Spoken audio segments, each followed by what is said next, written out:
আমাদের আনুষ্ঠানিকভাবে ইসলামী ছাত্র আন্দোলন বাংলাদেশের পক্ষ থেকে ইসলামী ছাত্র আন্দোলন বাংলাদেশের সেক্রেটারি জেনারেল সুলতান মাহমুদ ভাই আমাদের আজকের শিক্ষা বাজেট প্রস্তাবনা উপস্থাপন করেছেন। এটার উপরে পর্যালোচনা হয়েছে, আলোচনা হয়েছে, বক্তব্য রেখেছেন নেতৃবৃন্দ।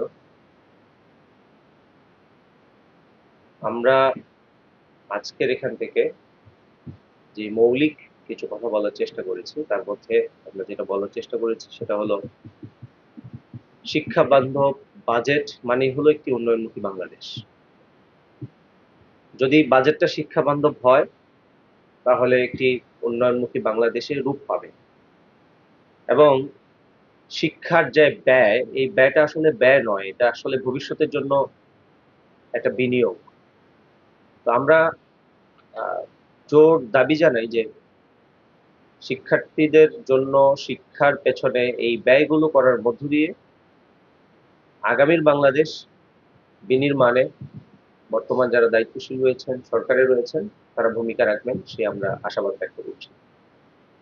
আমাদের রাষ্ট্র মেরামতের ৩১ দফা একটি রূপরেখা দিয়েছিলেন বর্তমান সরকার গঠন পূর্ববর্তী সময়ে।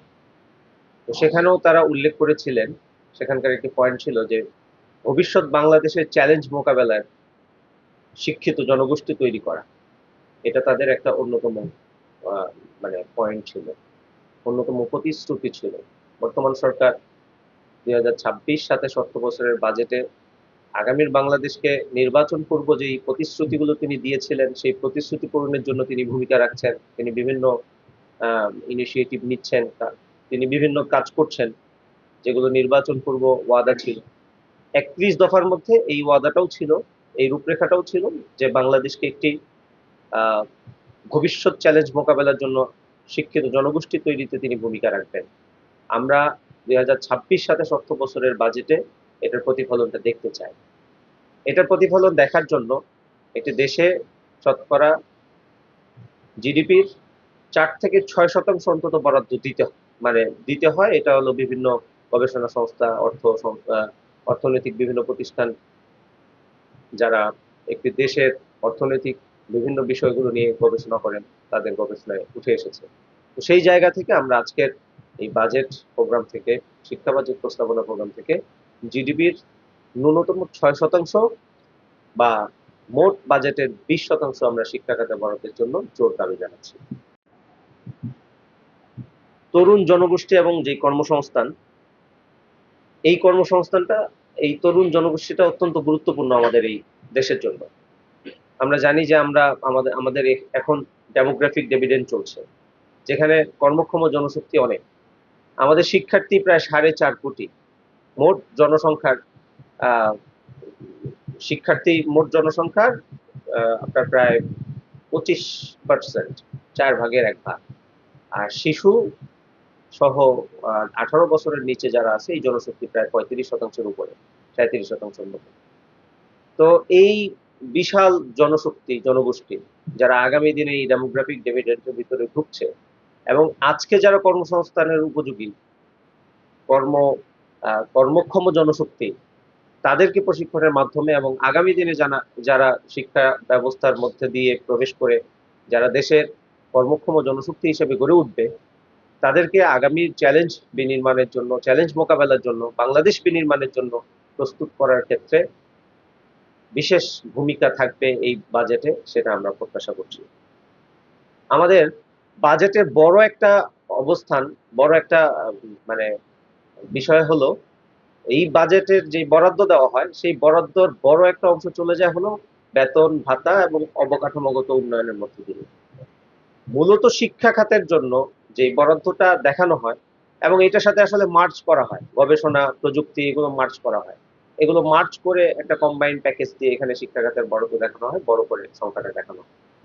মানে যেই সংখ্যাটাই দেখা হয় 12% সামথিং, অথবা জিডিপির 1.5%, সেটাও অনেক বড় করে উপস্থাপন করা। আর যা দেখানো হয় সেটাও বেতন ভাতা এবং অবকাঠামোগত যে উন্নতি, সেগুলোর পিছনে ব্যয় হয়।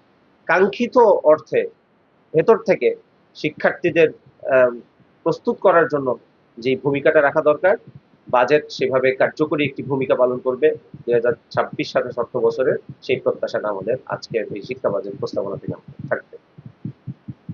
শিক্ষার্থীদের এই যে মূল্যস্ফীতি, দেশের মূল্যস্ফীতি বৃদ্ধি পাচ্ছে, দেশের বাজেট মানে একটা আতঙ্কের নাম, যেখানে প্রতি বাজেটে মানুষের একটা প্রত্যাশা থাকে যে এইবার বাজেটে আমাদের জাতির জন্য, দেশের জন্য নতুনভাবে সম্ভাবনার দুয়ার খুলছে। কিন্তু বাংলাদেশের বাজেটের সময় আসলে মানুষের কপালে চিন্তার ভাঁজ পড়ে যায়। এই বুঝি বাজেট সংসদে উপস্থাপন হলো, আর বুঝি মানে উপস্থাপিত হওয়ার সাথে সাথে সব জিনিসপত্রের দাম হু হু করে বেড়ে উঠলো। এটা আমরা প্রতি বাজেটের সাথেই দেখি। আমাদের সংবাদ মাধ্যমে আমরা দেখি যে কোন কোন পণ্যের দাম বাড়তে পারে, কোন কোন পণ্যের দাম কমতে পারে। তো যেই দিন সংসদে বাজেট উপস্থাপন হয় সেই দিনই সবকিছুর দাম হু হু করে বেড়ে যায়, কিন্তু যেগুলো কমার সম্ভাবনা থাকে সেগুলো কমতে আমরা মানে এগুলো দেখি না। আর যেগুলো একবার বেড়ে যায় সেটা আর কখনো আসলে কমে আসে না। এটা বাংলাদেশের কালচার হয়ে দাঁড়িয়েছে।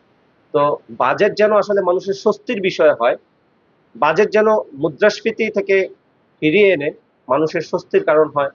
হ্যাঁ, বাজারের ব্যাগটা এটা যেন খুব বেশি ভারী না হয়ে যায়, এটা যেন পরিবারের দায়িত্বটা খুব বেশি ভারী না হয়ে যায়, সেজন্য ভূমিকা রাখবে এই 2026-27 অর্থ বছরের বাজেট, সেটা আমরা প্রত্যাশা করছি। বিশেষ করে এই বাজেটের মাধ্যমে এই সংকটের কারণে শিক্ষার্থীদের যে পরিবারগুলো আছে এবং শিক্ষার্থীদের যেই পণ্যগুলো আছে, শিক্ষার্থীদের বই পুস্তক, এরপরে হলো খাতা কলম, যা কিছু আছে এই সব কিছুর মধ্যে একটা এখানে চাপ পড়ে, এগুলোর মূল্য বৃদ্ধি হয়, শিক্ষার্থীদের টিউশন ফি বাড়ে, শিক্ষার্থীদের ফর্ম ফিল আপ সহ সমগ্র বিষয়গুলোতে এটার প্রভাবটা পড়ে, মূল্যস্ফীতির প্রভাব।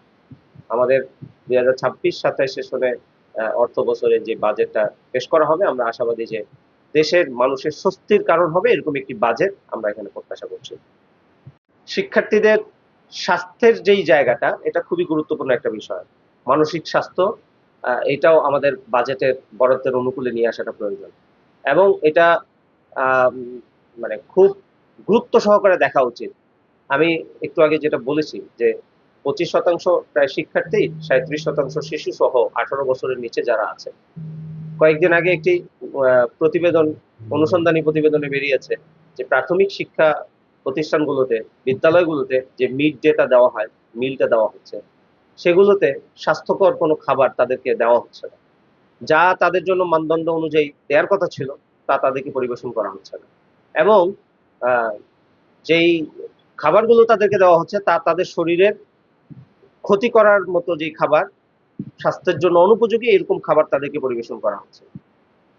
এটার জন্য বাজেট শুধু বরাদ্দ দেওয়াটা এটা সরকারের দায়িত্ব নয়, বরং বাজেট সুষ্ঠুভাবে প্রত্যেক নাগরিকের জন্য, প্রত্যেক শিক্ষার্থীদের জন্য সেই বরাদ্দ যথাযথভাবে বাস্তবায়ন হচ্ছে কিনা, এবং বিশেষত আমাদের বাংলাদেশের প্রকট যে সমস্যা সেটা হলো দুর্নীতি, এই দুর্নীতির পুকুর চুরি যেটা হয় সেইটা বন্ধ করার জন্য, এবং বাজেটের প্রতিটি অর্থ নাগরিক কল্যাণে যেন এটা বিনিয়োগ হয়, নাগরিক কল্যাণে যেন এটা কার্যকর হয়, সেই বিষয়ে আমরা গুরুত্ব সহকারে দেখার জন্য আমরা জোর দাবি জানাচ্ছি।